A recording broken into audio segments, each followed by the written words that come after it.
Chanjo ni kinga, kinga ni hekima, na hekima ni uwezo wa taifa kujilinda kabla halijajeruhiwa.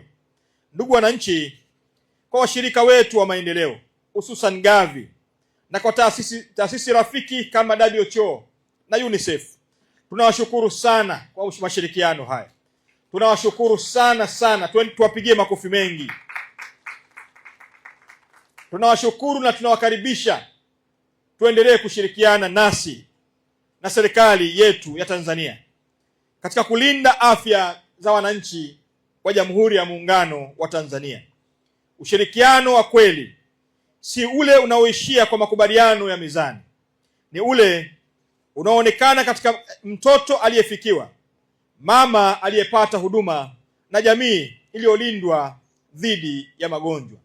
Serikali hii itaendelea kushirikiana nanyi, hasa wizara hii ya afya. Tunawapa uthibitisho wa 100%.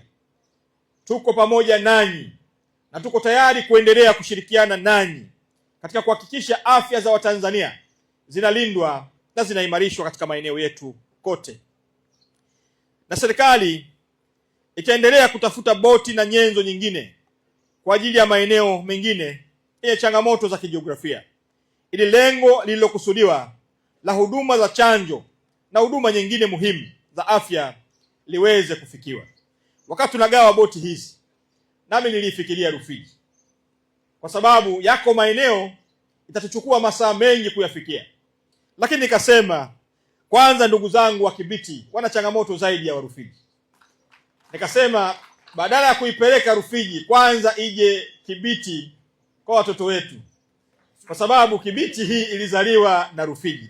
Tulisahau hilo, au uongo mwenyekiti?